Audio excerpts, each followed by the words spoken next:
Good morning student, this is our lecture 14. In the previous lecture, we covered the topic structure of AB type ionic solid, and today we'll do structure of AB2 type ionic solid, and this is one structure you have to do, that is fluoride structure, calcium fluoride. तो आपने सिर्फ यही एक structure करना है इस AB2 type में और आपके सिलेबस में नहीं है। तो सबसे पहले तो आपको Ca2 पॉजिटिव आयन देखना है किस अरेंजमेंट में होते हैं, एंड देन F नेगेटिव। तो हर स्ट्रक्चर में जो एनायन है वो ऑक्यूपाई कर रहा था कॉर्नर और centre of the face, but यहाँ पर कैटायन जो है Ca2 positive ion arranged in CCP arrangement, that is at the corners and at the centre of each face, and fluoride ion occupy all the tetrahedral sides. ठीक है, तो अब आपको पता है there are 2 tetrahedral side per atom, therefore there are 2 fluoride ions for each Ca2 positive ions. ठीक है, ये तो हमें पता है। तो स्टोइकोमेट्री रेशियो क्या हो गया, 1:2। Now each fluoride ion is surrounded by 4 Ca2 positive and each calcium ion is surrounded by 8 fluorine negative F negative. ठीक है, फ्लोराइड आयंस। दस coordination number is 8:4 of Ca2 positive and F negative, 8:4. This will be explained through the structure. ठीक है, तो अब आपने same similar way से जैसे हमने कल स्ट्रक्चर ड्रॉ किया था, सेम वैसे ही ड्रॉ करना है हमने। पहले ये 2 बॉक्स बनाए हमने स्क्वायर्स, फिर उसके बाद इधर इनको ज्वाइन कर दिया है। ठीक है, फिर बिल्कुल सेंटर याद रखना है कि चारों फेसेस के सेंटर में हमने लाइन ड्रॉ करनी है।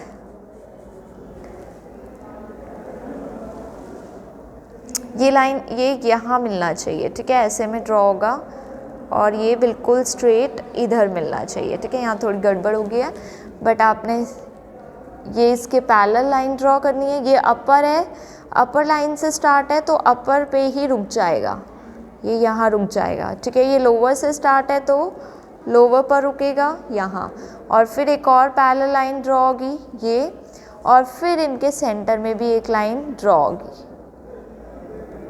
ठीक है, फिर अब एक इधर बिल्कुल इसके पैरेलल में लाइन जाएगी, इसके पैरेलल में। यहाँ पर ये बाहर वाली लाइन के साथ है तो ये एंड तक जाएगा, और ये स्टार्टिंग वाली से है तो ये स्टार्टिंग तक जाएगा। फिर ये यहाँ पर, और ये सेंटर टू सेंटर जॉइन हो जाएगा। ठीक है, एक लाइन यहाँ सेंटर में भी होगी। ठीक है, तो कल भी अगर मैं ये लाइन लगाना भूल गई तो याद रखना एक लाइन सेंटर में होगी ही होगी। ठीक है, तो अब जो सॉलिड है वो रिप्रेजेंट करेंगे Ca2 पॉजिटिव आयंस को। ठीक है, और जो होलोस्फेयर्स हैं वो रिप्रेजेंट करेंगे फ्लोराइड को। तो Ca2 positive occupy corners and at the centre of each face. तो कॉर्नर 1 2 3 4 5 6 7 और 8, ये तो 8 कॉर्नर्स हो गए। Now at the centre of each face 6 faces हैं, 1 2 3 4 5, एक फ्रंट फेस होगा और एक बैक फेस होगा, तो 6। ठीक है, ये हो गया। Next is hollow sphere of fluoride ion. तो fluoride ion will occupy all the tetrahedral sides. तो आपने याद ही कर लेनी है कि टेट्राहेड्रल की पोजीशन कहाँ कहाँ है। एक यहाँ पर, दूसरी टेट्राहेड्रल कहाँ होगा, यहाँ पर fluoride ion. Third fluoride ion कहाँ होगा, यहाँ पर। फोर्थ फ्लोराइड आयन इसकी बिल्कुल लाइन में यहाँ पर। 4 हो गए, 4 अपर वाले क्यूब्स के। ठीक है, अब 4 लोअर क्यूब्स के। अब इसके बिल्कुल स्ट्रेट में एक यहाँ। ठीक है, इसके बिल्कुल स्ट्रेट में एक यहाँ, फिर इसके बिल्कुल स्ट्रेट में एक यहाँ, फिर इसके स्ट्रेट में एक यहाँ। तो हो गए 8 फ्लोराइड आयंस। ठीक है, अब ये आपके पास क्या है, fluoride ion. Each fluoride ion is surrounded by 4 Ca2 positive. ठीक है, each fluoride ion is surrounded by 4 Ca2 positive ion. So coordination number of fluoride ion is 4, and each cesium ion calcium ion is surrounded by 8 fluoride ion।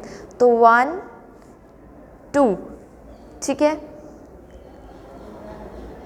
3 4 ठीक है। ये जो 4 और मैं extra बनाऊंगी ये दूसरे यूनिट सेल के होंगे, आपने याद रखना है। 5, ठीक है, 6, 7 एंड 8 ये दूसरे यूनिट सेल के हैं, ठीक है। तो ये इधर और ये इधर, ये इधर और ये इधर। तो coordination number of calcium 2 positive ion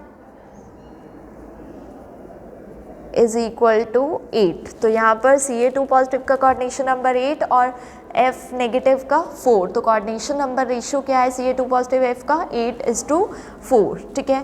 तो ये तो थे स्ट्रक्चर्स, ये आपने अच्छे से समझने हैं, ठीक है। उसके बाद आता है radio ratio effect and coordination number.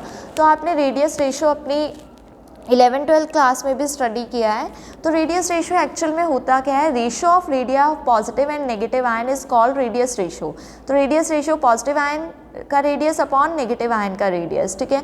इसमें हम ऐसे अरेंजमेंट करते हैं एटम्स की, तो कि हमारे पास एनायंस की और कैटायंस की, कि हमारे पास मैक्सिमम अट्रैक्शन हो between opposite charges and minimum repulsion हो बिटवीन द सेम चार्जेस, ठीक है। तो अगर मैक्सिमम अट्रैक्शन मिनिमम रिपल्शन, तो स्टेबल अरेंजमेंट ये बताता है हमें, ठीक है। तो रेडियस रेशियो से हमें स्टेबल स्ट्रक्चर का पता चलता है, ठीक है, स्ट्रक्चरल अरेंजमेंट पता चलती है। तो यहाँ पर आपके पास कुछ रेशियो है 0.155 टू 0.225 है, तो कोऑर्डिनेशन नंबर 3 है। अरेंजमेंट कैसी है, प्लेनर ट्रायंगुलर, उसके कुछ एग्जाम्पल है।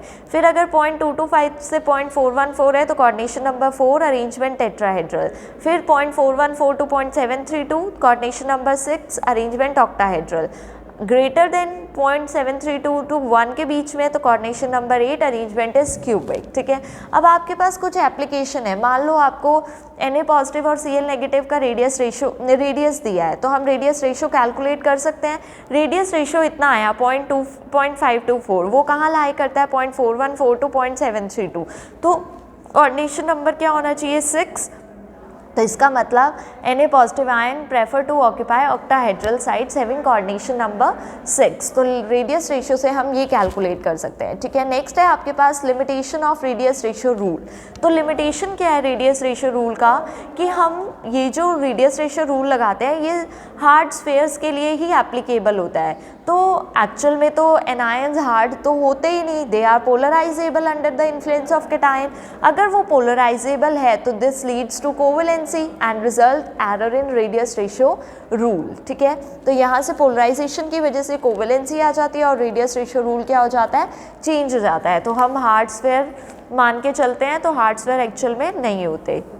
फॉर एग्जाम्पल आपके पास क्या है, Ag पॉजिटिव और I नेगेटिव है, ठीक है। इसमें क्या है कि रेडियस रेशियो रूल जो आया वो 0.52 आया, तो कोऑर्डिनेशन नंबर 6 मान लिया according to this rule. But actually AgI is 4 coordinated. वो कैसा होता है, 4 कोऑर्डिनेटेड होता है, तो रेडियस रेशियो रूल वैलिड नहीं हुआ। Next is coordination number 8 is found only in caesium chloride, caesium bromide and caesium iodide. Coordination number 8 उन्हीं में मिला है, ठीक है। बट रेडियस रेशियो से क्या पता चला कि जो हैवी डाइवेलेंट मेटल आयंस हैं उनके ऑक्साइड जो हैं वो भी सीजियम क्लोराइड का स्ट्रक्चर फॉलो करते हैं। किससे पता चला, रेडियस रेशियो से। बट एक्चुअल में ऐसा नहीं है। 8 coordinated oxide had not been observe, अभी तक 8 कोऑर्डिनेटेड ऑक्साइड कोई भी नहीं मिली है। बट रेडियस रेशियो के अकॉर्डिंग बेरियम, स्ट्रॉन्शियम और लेड की जो ऑक्साइड है उसका रेशियो कहाँ लाई करता है, 8 कोऑर्डिनेशन में, जो कि ट्रू नहीं है। And it also fails to explain why some compounds crystallize in more than 1 modification. तो ये बोल रहे हैं कि ये फेल हो गए हैं कि कुछ कंपाउंड्स जो हैं वो मोर देन 1 क्रिस्टलाइजेशन में स्ट्रक्चर शो करते हैं। जैसे टेलुरियम क्लोराइड है, सोडियम क्लोराइड की भी स्ट्रक्चर फॉलो करता है और सीजियम क्लोराइड की, तो वो रेडियस रेशियो इस चीज़ को एक्सप्लेन नहीं कर पाया है, ठीक है। तो ये तो था आपके पास रेडियस रेशियो इफेक्ट और radius ratio rule and limitations of radius ratio rule. अब आपने 2 टॉपिक्स खुद स्टडी करने हैं, वो आपने स्टडी किए हुए हैं। Derivation for the radius ratio, ठीक है, आपकी बुक में गिवन है।